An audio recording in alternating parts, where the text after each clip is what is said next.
Hello and welcome to Tabletop Showcase. In this video we are checking out Night of the Ninja by Justin Gary and published by Brotherwise Games. Thanks to Brotherwise Games for sending me a copy to check out. We will be looking at what's in the box, how to set up a game, and an overview of how to play the game. Taking a quick look at the outside of the box, this game is for 4 to 11 players, takes 15 to 30 minutes to play, and is recommended for players aged 12 and up. Let's take a look at what's in the box. First, we got the rules and a frequently asked question and strategy guide. Next, there are player standees and honor tokens. We've got stands for the player standees and a token bag for the honor tokens. As for the cards, there are ninja cards and house cards. There are 2 houses in the game, Lotus and Crane. There is also a Ronin house card to use when playing with an odd number of players. There are 5 different types of ninja cards that initiate actions to be taken during gameplay. And finally, there are 3 special ninja cards that can be used during gameplay. Start the gameplay setup by making sure the honor tokens are in the token bag. Each player in the game will get a player standee. For this example, we will have a 7-player game. An equal number of each house cards will be used. For a 7-player game, you will use Lotus cards marked 1, 2, and 3, and the Crane cards marked 1, 2, and 3. Since there is an odd number of players in this game, the Ronin card is used.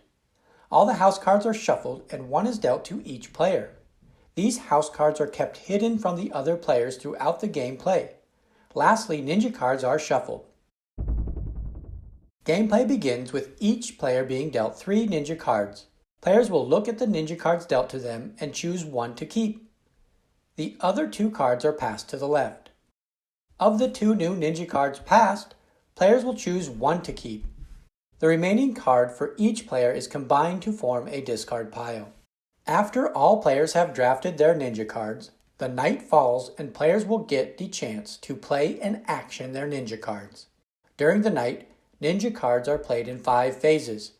First, the spy cards, followed by the mystic cards, trickster cards, blind assassin cards, and lastly the shinobi cards. Table talk is encouraged in every phase of the night. Throughout the 5 phases, players will begin to determine who is on their team and who is in their rival house. Some ninja cards will cause players to be killed. At the end of the night, players that are still alive will reveal their house cards.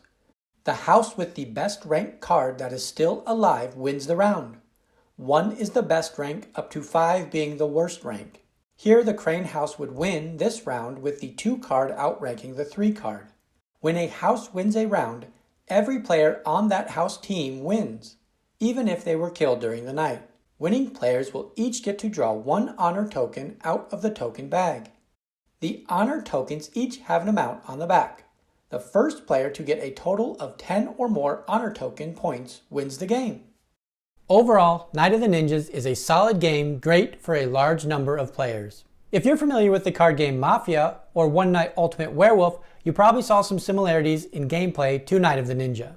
One of the biggest flaws in the card game Mafia or One Night Ultimate Werewolf is that when you are eliminated during gameplay, you are potentially sitting out for a long time.